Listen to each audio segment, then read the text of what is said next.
Bueno,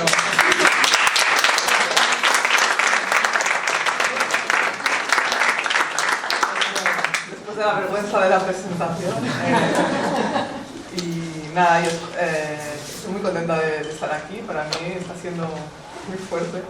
Ellos ya lo saben, la escucha de cosas que para nosotros son habituales, no, pues, bueno, son para todo el mundo, y pues para mí tampoco, sabiendo de la memoria histórica, cuando no estás en el día a día, pues las cosas te impactan profundamente, y está siendo fuerte para mí estar aquí estos días, y estoy muy feliz de estar. Y bueno, voy a lo que voy, porque somos muchas. Entonces yo tenía como el encargo de intentar llevar este momento que os ha contado con Sol, ¿no? Desde estas mujeres poderosas luchando por ser libres, ¿no? por poder decidir cómo vivir su vida, ¿no? Estas mujeres, desde allí al presente, en clave de política pública de igualdad, hay un abismo, ¿no? Es decir, de allí a aquí, reconstruir cómo se han construido las políticas públicas españolas, de allí a aquí era un poco el encargo, y un poquito lo que intentaré hacer, ¿no? de nombrar los momentos en que ha habido saltos poderosos en política pública y legislación en materia de igualdad en España. Y voy con un spoiler, pero la cosa viene a ser que a la que hay movimiento feminista poderoso hay cambio legislativo y de política pública, ¿no? No solo movimiento. Y así que quería que os fijarais en que de los momentos que voy a nombrar, siempre que hay un salto poderoso en favor de derechos de las mujeres, coinciden bastantes de estos elementos. El movimiento feminista está fuerte y unido. Existe alianzas con los partidos de izquierdas, o sea, existe correa de transmisión con los partidos de izquierdas. Existe atención por parte de los medios, por lo que sea, normalmente es algún hecho concreto, un desencadenante, existe atención y luego traslación a la sociedad, existe atención, existe cambio en la normativa, a veces es una disposición europea que te llega, ¿no? Un cambio internacional, lo que sea, un cambio en la normativa y un desencadenante. Suele haber un caso que de repente ilustra toda una desigualdad estructural que hay detrás, y eso provoca una reacción social fuertísima y un cambio en los valores sociales, ¿no? Cuando coinciden todos esos elementos se produce un cambio de etapa en la legislación y en la política pública feminista, por lo menos en la historia española. Os he puesto aquí un poco el drama que os voy a hacer para que sepáis cuánto os queda de sufrirme, ¿vale? Porque este es el camino que voy a recorrer con vosotras. Intentaré no pararme demasiado en lo superfluo. Lo primero, para cogerlo de donde estaba ella, ¿no? ¿Qué estaban pidiendo esas mujeres? Estaban pidiendo ser ciudadanas de primera, estaban pidiendo ser seres libres a la par que sus compañeros. La idea de igualdad es la idea estructural del movimiento feminista, que como sabéis tiene 3 siglos de historia, ¿no? Y que nos encanta ordenar en olas, ¿no? Nos encanta ordenarla por olas, y yo también lo hago así, las 4 olas de la historia del feminismo y también las pequeñas olas de nuestra propia historia. Entonces, desde esos años... Desde esos años 60, esa crisis, ese momento de contexto de crisis de régimen dictatorial, en ese momento existe un alejamiento, un cierto alejamiento de la sociedad respecto al nacionalsocialismo, unos cambios culturales poderosos a muchos niveles, y ahí están esas mujeres ampañando. Yo ahí solo quería como añadir, para cogerlo, el hecho de que, es decir, las propuestas feministas eran profundamente rupturistas sobre la concepción de la vida familiar, sobre la concepción de una misma, sobre cómo la concepción relacional con las otras personas, sobre la concepción de la vida familiar y la concepción pública. Eran un cambio de paradigma cultural radical lo que estaban proponiendo. No os voy a contar cómo la mujer en el franquismo vosotras, así que hacer pedagogía ahí fue fundamental, y de esa etapa solo llevarme esto, ¿no? Que el movimiento feminista contribuyó como pocos a crear una nueva cultura en España, creó una nueva propuesta de cómo relacionarse, no solo pública, sino íntimamente las personas. Fue una propuesta brutal, fueron importantísimas las jornadas, la catalana, pero la madrileña, pero la granadina, ¿no? La ofensiva en la calle, la ofensiva en los partidos, y luego el elemento que os decía, hubo también elementos puntuales que desencadenan, ¿no? Yo, haciendo un poco de investigación, por ejemplo, pero como estabais vosotras sabréis mejor, pero por ejemplo el caso de María Ángeles Muñoz, ¿no? María Ángeles Muñoz fue la última persona a quien se persiguió por adulterio, ¿no? Que el adulterio, digamos, de la mujer estaba penado y podía ser 6 años de cárcel, y ¿no? Su marido se fue de casa, la dejó con un bebé, y a los 6 años, cuando ella rehizo la relación con otro hombre, la denunció por adulterio para quedarse la custodia de la hija y que fuera a la cárcel, ¿no? Entonces, ese último caso, pues son dos, está Inmaculada Benito de Zaragoza y la última, que es esta de María Ángeles Muñoz en Barcelona. Es un caso como 50.000 antes, pero es ese caso que por lo que sea llega en el momento en que existe el cambio cultural, en que el movimiento feminista está poderoso, en que existen alianzas dentro de los partidos poderosos y los medios están prestando atención, porque en ese momento empieza a haber en los periódicos noticias sobre feminismo, sobre qué dicen las mujeres, se las ve en la radio y en la tele, ni que fuera porque quedaban pintorescas, da igual, o porque se las creían lo que tenían que decir, sus palabras estaban en la atención mediática. Entonces, el caso de María Ángeles Muñoz, que llevó tras sí movilizaciones masivas de yo soy adúltera, cambió la ley, ¿no? Es decir, la ley cambia, y esto es en el 76 o en el 78 cambia la ley, ¿no? Os lo digo en ese sentido, ¿no? Cuando confluyen todos estos elementos. El caso de María Ángeles Muñoz era todas las mujeres de España viéndose reflejada en ella. A mí me podría pasar eso, ¿no? Es decir, entonces está el caso, está el movimiento, está la atención mediática y hay un cambio radical. Y entonces la última cosa a nombrar aquí, el principio de igualdad reconocido en la Constitución no se puede entender sin todo esto. O sea, el principio de igualdad del 14 de la Constitución, por razón de sexo, es deudor del movimiento feminista de la transición. Se lo debe a ellas. No estaría ese artículo sin todo esto que contaba con Sol, ¿no? Y a partir de ahí, que cambia constitucionalmente, empieza a cambiar en cascada toda la legislación civil, toda la legislación de familia, toda la legislación penal, es decir, ¿no? la desigualdad por ley empieza a tener que limarse, que es lo que empezará a pasar a partir de ese momento, ¿no? Por eso yo suelo decir que el feminismo, junto con otros, ¿no? Por supuesto, en memoria, pero junto con otros, o la izquierda comunista, es artífice de la igualdad entre hombres y mujeres constitucional, ¿no? Las reivindicaciones más polémicas pues fueron anticonceptivos, divorcio, aborto, y ahí sí que quiero, para hacer con el presente, que os fijáis, anticonceptivos y aborto está ganado y está blindado, pero aborto no. Es decir, las luchas, ¿no? Fueron muchas. Anticonceptivos, por ejemplo, se ganó la primera, divorcio costó más, y aborto se ganó un poco, ¿no? Con esa ley de supuestos, y siempre queda a la palestra de la posibilidad de retroceso. Bueno, para saltar a los 80, tenemos esa quita de lo que es legislación discriminatoria directamente, intentar quitar toda la discriminación legal que estaba construida. O sea, la inferioridad era legal, ¿no? Eso empieza a limarse. A partir del 82 ya con el gobierno socialista tenemos toda la construcción de lo que nombramos el feminismo de Estado, es decir, la institucionalización. Empieza el momento en que, digamos, la institución pública empieza a captar, porque es tal cual así, mujeres del activismo, ¿no? de comunistas, socialistas, las mismas, muchas de las mismas que estaban, digamos, en la manifestación, luego son las que son concejales de igualdad, ¿no? O sea, hay un camino del movimiento hacia la institución, porque la institución parece que la igualdad se coge a quien había, ¿no? A quien sabía. Entonces, se empieza a construir ese feminismo de Estado, ¿no? Que es esa construcción de una estructura, ¿no? El Instituto de la Mujer, ¿no? Los planes de igualdad, o sea, una planificación estatal, una estructura dentro de los que empieza a tener hueco, una estructura, ¿no? De igualdad dentro de las estructuras del Estado, ¿no? en todos los niveles.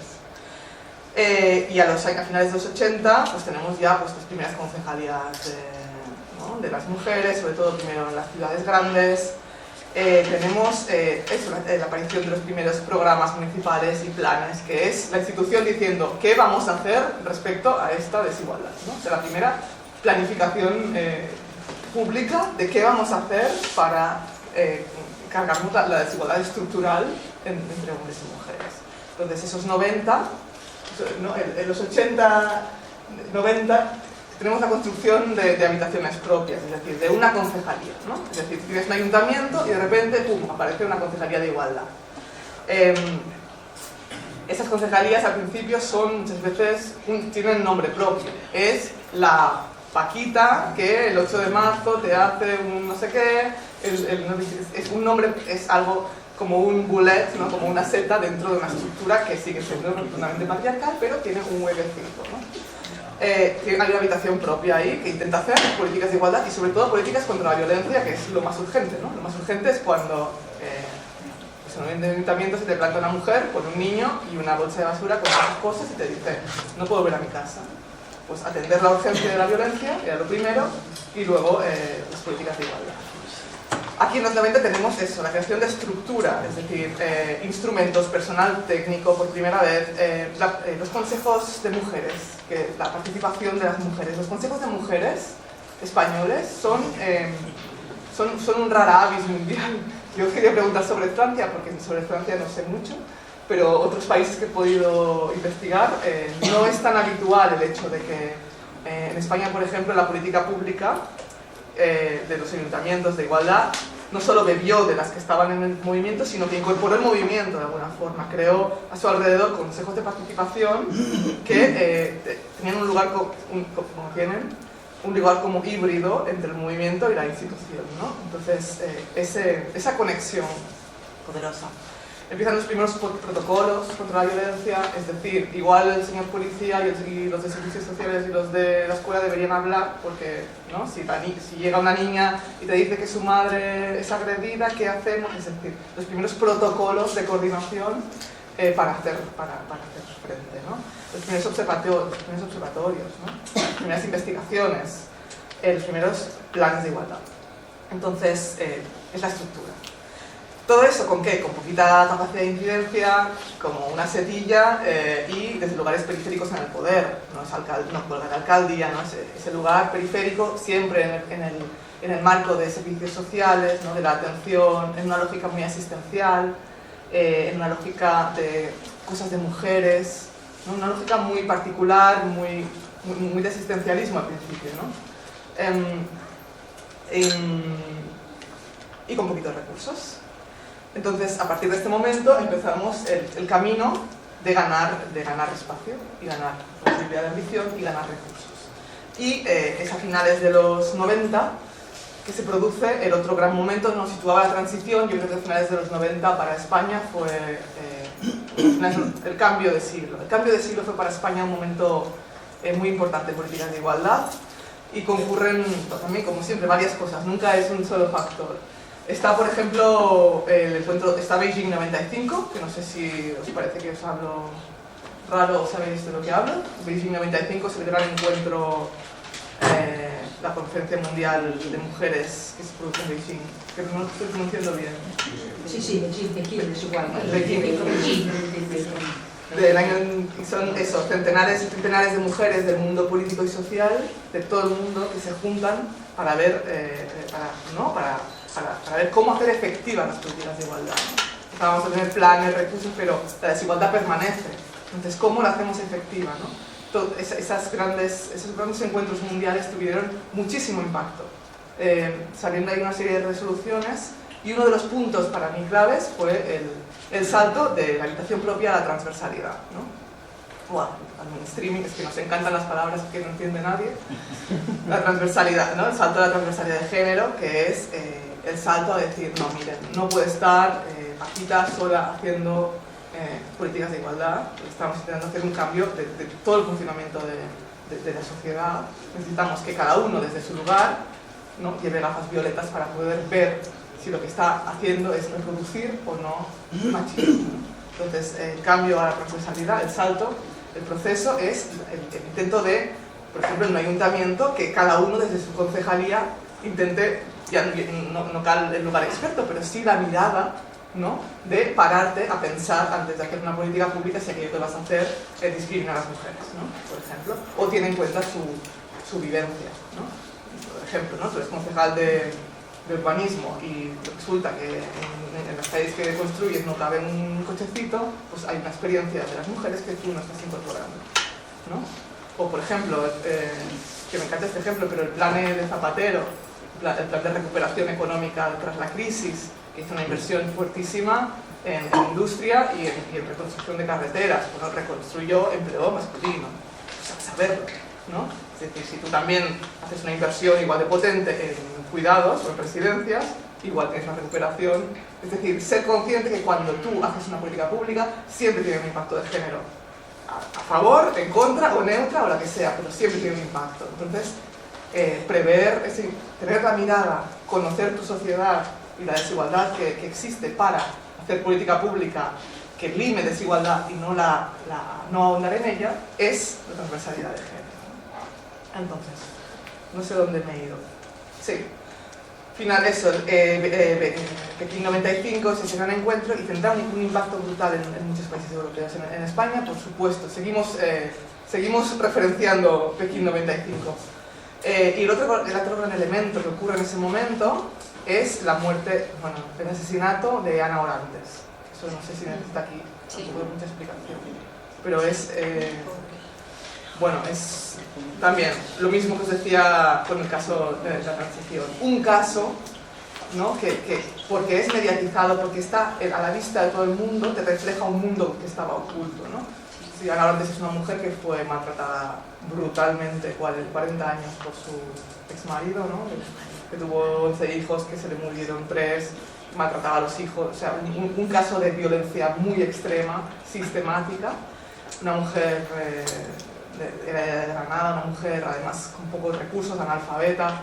Esta mujer en el año 97 aparece, ¿no?, como de un mundo oculto. O sea, parecía que avanzaba España en materia de igualdad y aparece Ana Orantes en la tele, en Canal Sur, en una entrevista de estas de un magazine de tarde, de estos que ve muchísima gente, y se tira 35 minutos relatando su maltrato. Que os recomiendo buscarlo porque es una brutalidad. El darte cuenta del mundo oculto que, ¿no?, a pesar de los planes y a pesar de los protocolos y a pesar de no sé qué, pervive ahí, ¿no? Ana Orantes, después de eso, a cabo de 13 días, la mata, el susodicho, ¿no?, la quema viva y genera un impacto social tremendo. O sea, un impacto social tremendo. Moviliza políticamente y socialmente un malestar respecto a cómo seguían las mujeres, y ahí se rompe algo que es, estábamos cambiando la estructura pública, pero la vida privada ¿qué? ¿No? O sea, ahí todavía estábamos en los trapos sucios se lavan en casa, ¿no? ¿Esto? Persistía, hasta ahí. Ahí es, o sea, el lema ese de feminista de lo personal es político, ahí, ¿no? Es decir, ¿qué pasa en la vida cotidiana de las mujeres todavía? ¿Qué pasa cuando pasas? ¿Cómo puede el Estado proteger más allá de la puerta de tu casa, ¿no? Cambia la concepción. Hasta ahí el Estado no puede entrar en tu casa. A partir de ahí politizamos lo que pasa en el hogar, en el amor, en las relaciones sexuales. Politizamos todo, más allá, ¿no? La ley de 2004, que es el pilar nuclear de nuestra legislación, la 1/2004 contra la violencia, es la ley española contra la violencia, es la ley para Ana Orantes, para las Anas Orantes del mundo. ¿Sabes? La ley esa, tú la lees y ves, está hecha para ese caso, ¿no? Vale. ¿Qué más? Vale, sí, eso, entramos en los 2000. En los 2000 son años de fortalecimiento, son los años fuertes aquí. Es los años de la transversalidad de género, en que ¿no?, se forman los equipos, todo el mundo asume que tiene que... No, todo el mundo no, pero bueno, en las instituciones mucha gente asume que tiene que hacer políticas de igualdad desde todos los lugares. Es el desplegamiento de la norma legal, ¿no? En 2004 tenemos la ley contra la violencia de género y en 2007 tenemos la ley de igualdad. Ese tándem 2004-2007 es el lugar nuclear, ¿no? Luego cada comunidad autónoma tendrá las suyas, ¿no? Posteriores, porque como sabéis, pues, yo qué sé, la ley de violencia, por ejemplo, mandata cosas a educación, pero no tiene competencias, o a salud, ¿no? Entonces luego habrá las autonómicas, pero la estructura básica de igualdad es esa ley 2004 y 2011, que si queréis, bueno, la tengo como para entrar y comentar, pero lo dejo para el final, pues si queréis entrar ahí, ¿vale? Me decís. Si queréis entrar un poco a cómo son las leyes, entramos luego. Yo os hago por el momento el relato. Son también años de despliegue territorial, ¿no? Ya casi todos los lugares hay una concejalía, hay una técnica, es un despliegue territorial y empieza a haber coordinación entre instituciones, ¿no? Es la época del crecimiento, de la innovación y de la estructura. Entonces, ¿qué nos pasa en el post-2018? 2018 es la crisis, entonces vivimos de forma muy fuerte también en materia de igualdad el retroceso vía las políticas de austeridad, ¿no?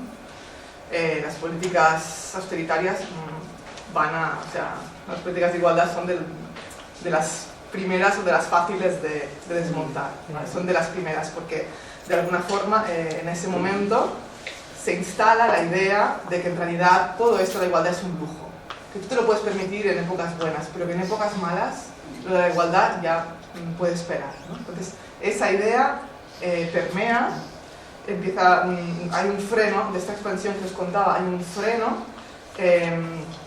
y creo que es muy claro, por ejemplo, el caso del Ministerio. La primera vez que tenemos Ministerio de Igualdad en España no es ahora, pero en 2008.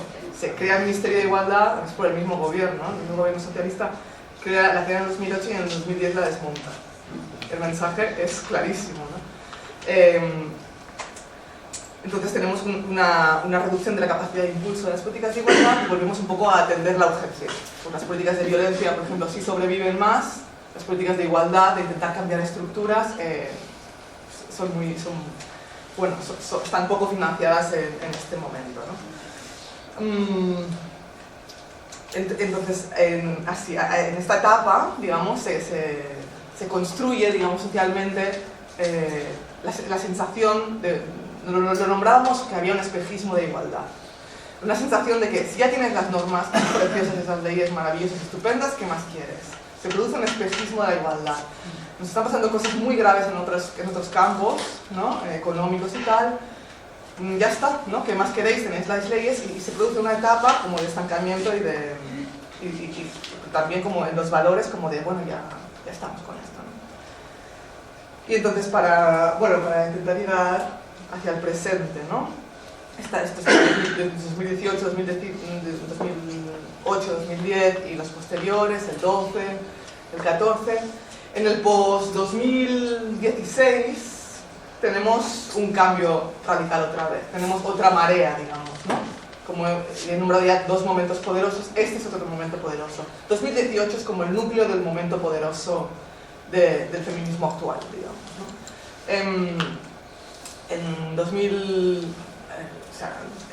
Para hacer la previa, en 2014 tenemos la ofensiva de la Gallardón, el intento de Gallardón de hacer retroceder el derecho al aborto, que es uno de los que siempre están ahí, a la palestra. Hay ese intento, y el feminismo, que el mismo feminismo que había construido es el que puede aguantar esa ofensiva. O sea, consigue, ellas siguen organizadas en las entidades y tal, a pesar del parón, ellas siguen organizadas. Ellas consiguen frenar esa ofensiva, consiguen una movilización en ese momento sin precedentes. O sea, el tren de la libertad, además, toda esa movilización de mujeres es la mayor de la democracia, y luego superada 1000 veces en 2018. Pero en 2014 ese freno a la ley de Gallardón lo producen las mujeres que habían estado sosteniendo hasta aquí, ¿no? Tenemos esa previa. En 2016 tenemos el caso de la Manada, que ese sí que como caso detonante, creo que sí que necesita mucha explicación. Es un caso de, bueno, en los Sanfermines en 2016, un caso de violencia sexual grupal muy extrema, ¿no? Chavales que arrinconan y violan por múltiples lugares a una chavala y entonces es una violación muy extrema. Y luego, sobre todo, en la respuesta judicial a ese caso fue bastante penosa y ese caso se juzgó como un abuso sexual y no como una violación, que es uno de los elementos nucleares de la siguiente etapa, ¿no? Que es un abuso y que es una agresión sexual, ¿no? Entonces, se juzgó como que había un abuso porque esa mujer no había puesto resistencia, que estaba paralizada ¿no? en esa situación. Entonces, como no ponía resistencia, estaba consintiendo. Como estaba consintiendo, no era una agresión, era un abuso.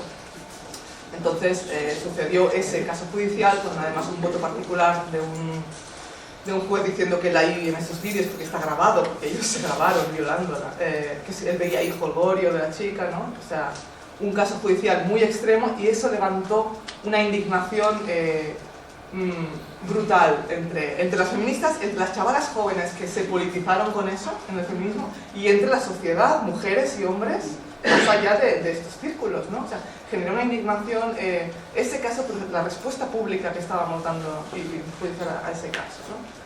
Entonces tenemos esto en 2016 y en 2017 tenemos el Me Too, y en 2018 tenemos la gran huelga feminista que en España fue de las más grandes del mundo. Son 3 años, pero el 18 es como la mayor, y es una huelga en los trabajos, en los estudios, en los cuidados. Aquí entra fuertemente también un cambio en las agendas, que es donde voy aquí. Aquí se produce un cambio en los temas muy fuerte. Violencia sexual es el tema que nos tiene en común, es el tema mundial. Se produce una viralización mundial de la cuestión, de cómo vivimos todas con la violencia sexual o rodeadas de situación, o con el miedo derivado, ¿no? O sea, todo ese elemento que rodea la violencia sexual es el gran tema de nuestra etapa, de esta etapa. Está también otra gran movilización que tiene que ver con los cuidados. O sea, el tema de los cuidados de repente toma mucha fuerza. Cómo nos organizamos socialmente, cómo nos distribuimos los tiempos, quién cuida, cómo queremos vivir, ¿no? Por eso la huelga también es de cuidados en ese momento. El tema de los cuidados y cómo organizamos la vida. Un poco lo que decía Enzo Traverso de la mirada ecosocialista, pues una mirada un poco ecofeminista empieza a emerger respecto a cómo nos estamos organizando y lo mal que va el mundo, ¿no? Y luego también empieza una fuerza que proviene, si la de la libertad sexual proviene mucho de las chavalas jóvenes, que ahí se produce una renovación fortísima de feministas, se produce también una entrada de mujeres sobre todo de clases desfavorecidas y migradas sobre todo en el marco laboral. O sea, el caso fuerte fue las Kellys, ¿no? Mujeres muy precarizadas, de sectores muy precarizados, que politizan su malestar. Pero eso no sucede solo con las Kellys, sucede con las aparadoras, sucede con costureras. Sí, se produce politización en mujeres donde la clase, el género y la raza les cruzan fuertemente. Entonces todo el tema del cruce de ejes se vuelve principal para el feminismo aquí. Empezamos a hablar todo el día de cómo cruzamos los ejes de interseccionalidad, que también es una palabra que no entiende nadie, pero es lo mismo. Cómo cruzamos los ejes de opresión y cómo viven las mujeres que están en la peor situación posible y quienes se ven cruzadas no solo por el machismo, sino por el racismo, por el clasismo, etc. Y luego todo el tema también fuerte aquí es el de la libertad LGTBI, ¿no? La libertad sexual o la libertad de la orientación sexual y demás. Entonces hay un cambio temático muy fuerte y una renovación muy poderosa. Me estoy alargando. Vale, coinciden aquí otros elementos, la firma del Convenio de Estambul, el Pacto de Estado, que también para luego yo tuve como la suerte de participar del mismo, si queréis que hable, pues me preguntáis luego. El Pacto de Estado, que solo lo nombro para decir, el Pacto de Estado es un momento en que todos los partidos se sientan en una mesa para negociar en qué sí estamos de acuerdo que hay que cambiar en relación al sistema de protección de las víctimas. Eso hoy no sería posible. O sea, ese momento es un momento pactista porque hay presión social para que arreglemos cosas. Entonces yo participé de ello y fue una experiencia, bueno, mejor dicho, política. Pero es como para ilustrar que, bueno, aún estaba Vox, no tiene nada que ver ese momento con el de ahora, ¿no? Entonces, de nuevo, pues los de siempre. Hay un caso, hay presión de los medios, hay un movimiento feminista fuerte, hay cambio en la normativa, es un momento de salto conceptual. De ahí que tenemos tenemos instituciones, bueno, tenemos también unos ciclos de gobierno que empiezan a autonombrarse feministas a sí mismos. Esto no, un poco, ¿no? Se empiezan en las concejalías, bueno, la creación de ministerios de 2020, consellerías en las autonomías, que se nombran a sí mismas feministas y que pretenden tener una agenda en ese sentido, ¿no? El Ministerio de Igualdad solo tiene 3 años, que parece imposible, porque parece que haya sido un mundo toda esta etapa de ahora, ¿no? Es una recuperación simbólica muy importante y los temas en agenda, si os fijáis en el Ministerio, son profundamente hijos de esta ola. Es decir, la ley de libertad sexual, con los problemas que está teniendo, porque está teniendo todo lo que quieras, si queréis también hablamos de ello, pero una ley muy importante que es hija de esa movilización. La ley LGTBI trans es hija de esa movilización. El plan de corresponsables, que el Estado financia que los ayuntamientos se hagan cargo, bueno, está empezando, se hagan cargo del cuidado de menores cuando tú no estás, es cuidados, es esa agenda. O sea, hay un cambio radical en la agenda y el Ministerio de actual es muy hijo de ese cambio, hasta el punto que produce una ruptura con temas anteriores y bueno, está dentro de los elementos de conflicto entre las dos almas que hoy habitan el feminismo. Entonces, para acabar, bueno, llegar, más o menos he llegado al presente, eso. Yo sí que como quería resaltar de que ese 2018 a 2023 hay un abismo. O sea, hoy no es 2018. Para empezar, tenemos una reacción de la ultraderecha fuertísima contra el feminismo, y no solo contra el feminismo, lo LGTBI y la inmigración y otros temas, pero una reacción fuertísima contra los cambios en materia feminista. Se ha producido una brecha entre la gente joven muy poderosa, donde las chavalas, sí, veníamos con un proceso convergente en materia de igualdad y estamos ahora en un cambio de ciclo divergente, donde tienes chavalas y algunos chavales, una lógica muy feminista, pero también unos chavales, una lógica muy reactiva, que se sienten mal respecto a ello, que se sienten atacados, luego no lo estamos haciendo bien, y que están muy enfadados. Entonces, tú, en diferentes talleres los ves, no hablan ni el mismo lenguaje, o sea, se está produciendo una brecha entre los jóvenes muy importante, ¿no? Que también, si queréis, vamos allí. Está pasando esto, no solo eso, está pasando también que esta entrada de la ultraderecha que coge el antifeminismo como bandera y esta brecha se está produciendo en un momento en que el feminismo está frágil. O sea, en este momento el feminismo está profundamente dividido por temas de una profundidad conceptual brutal, con una profundidad del impacto brutal en materia, en pornografía, en prostitución, en el tema trans, un montón de ejes de conflicto que lo tienen muy, muy frágil, ¿no? en esa división. Luego, aún arrastramos la precariedad económica de la crisis y luego hemos pasado el COVID con un impacto en los cuidados muy fuerte y del que no hemos salido cuidando.